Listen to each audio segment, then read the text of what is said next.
So we are going to go over the skills that we have covered with Mr. Mogley. So this first exercise that we're going to go over here is called relax on a mat.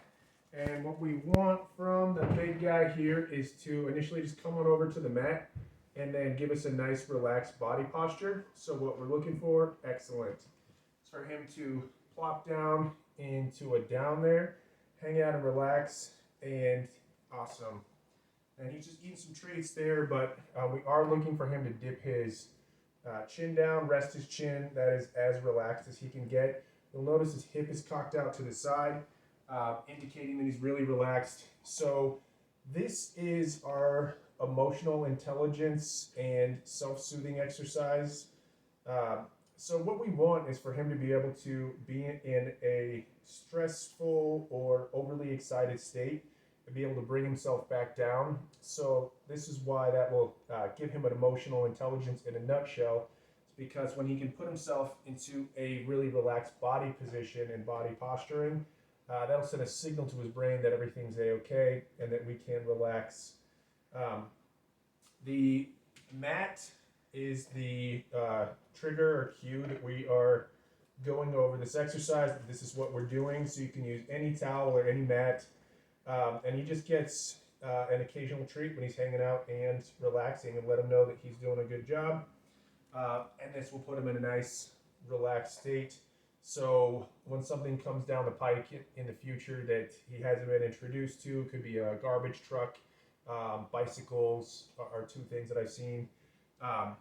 They get your dog wound up, or even dogs. He's done an excellent job with all the dogs, but you can do relax on a mat and have some dogs walking around in a park per se, and do relax on a mat and have him calm down with all this crazy stuff going on around him. So a very, very crucial exercise. We just break out a mat, he comes on over, he relaxes, and then gets treats periodically. There's no command for this.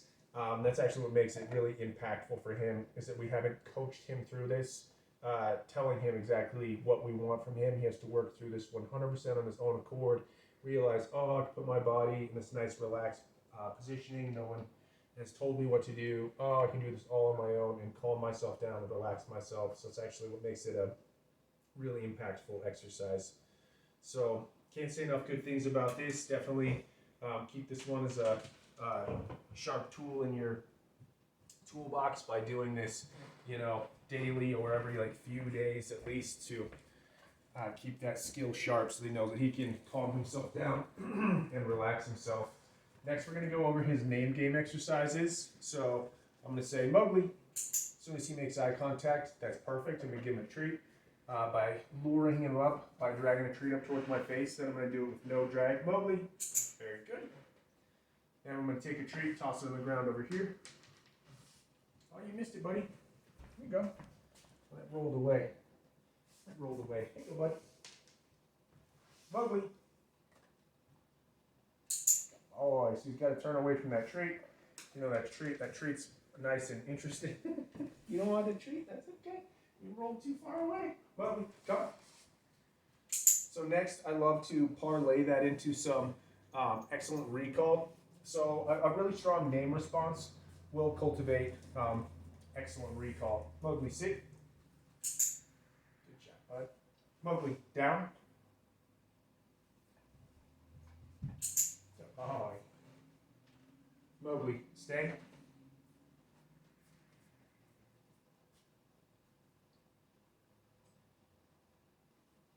Free. Good. Oh. So we give him a click right now. I've introduced the command word free. So the click means that you're done. You've done everything that we're looking for.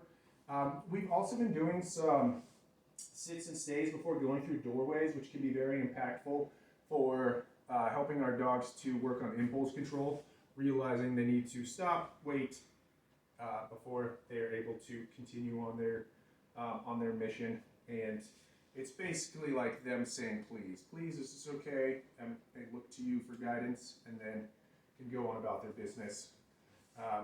So a sit and stay is going through doorways. I certainly encourage you to continue to do that as well. Next, let's go over our leave it. So I'm going to take some treats, put it in front of his face. He's got to retract. Leave it. Very good job, buddy.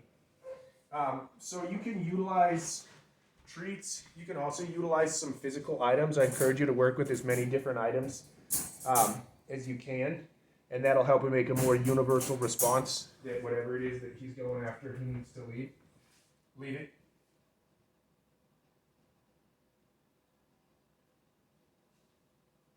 Let's give him another shot. Leave it. Good boy. Good job, buddy. So again, you can work with treats and then as many different items, and he needs to be interested and then pull back.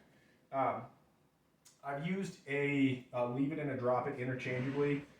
He has a tendency to get excited about the leash, so he actually gets the leash in his mouth. I'll tell him leave it, and he'll drop the leash out of his mouth. Also, if he's getting interested in it, you can proactively catch him.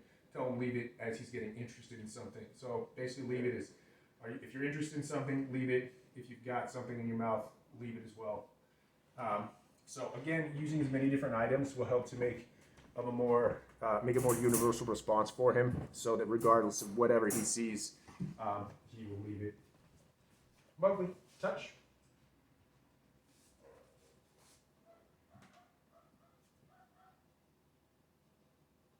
Good boy. So this is our targeting exercise. What we want from this is for Mr. Mogley to position himself wherever we want him, simply by bumping our hand with his nose. Mogley, touch. Good boy. So it has all sorts of different applications. I've had dogs that don't come all the way up to me when I'm doing recall, and so simply telling them touch, they'll come up and make their way all the way up to you, which is excellent.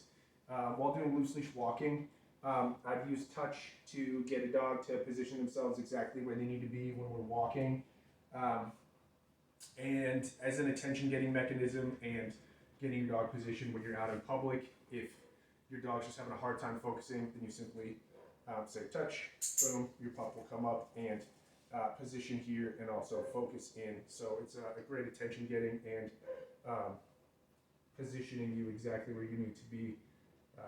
Exercise and way to get that. So with such a big dog, it's also great that you're never going to have to physically coerce him around. You can simply put your hand down, tell him touch, and let him know.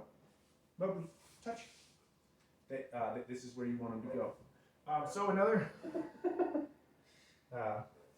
thing to take mention of with the targeting exercise, I encourage you to focus this one and work on it as well as a confidence builder. So sometimes he can be more of a bashful little guy, big guy, anyway. And we wanted him to get comfortable just approaching. And so he gets used to being the one in charge, coming up, bumping your hand. So you notice on that last one, that was a failed attempt. Let's give him another shot. Mogley, touch. Good, perfect. So again, a great confidence builder to where he gets used to coming up to you. It's kind of funny. I've noticed one small aside, he does better with pets on like his chest and body. As soon as you go for the head, he seems to kind of slink away. Oh, that was a good one. And he doesn't seem to like it as much. It gets a little bashful. So let me see. Now you're happy. All right. All right, you proved me wrong. Well, yeah, he hasn't been the biggest fan. He'll kind of tuck his head down when I try to pet him on the head. So coming up from the chest has been the easiest way to make him happy, and I just want to keep him as calm and comfortable as possible. So lastly, with our skills we're going to go over is our space exercise. So this is our anti-jumping exercise. Mogley. Space. Very good, very good. So what we're looking for is about a 2-foot bubble around ourselves, and we want him to stop, be stationary, and make a little bubble. So you can try some from the front, some from behind. Mogley, space. Very good. He's just in frame. Very good. So you'll notice there that he was just standing there. That's totally perfect. A lot of times I'll offer up a sit. That's great, but I don't care. The only requirements are that he's stationary and outside of my 2-foot bubble. So that is perfect. So that is all of our skills we're going to cover indoors. Next, we're going to get the little guy leashed up and head out front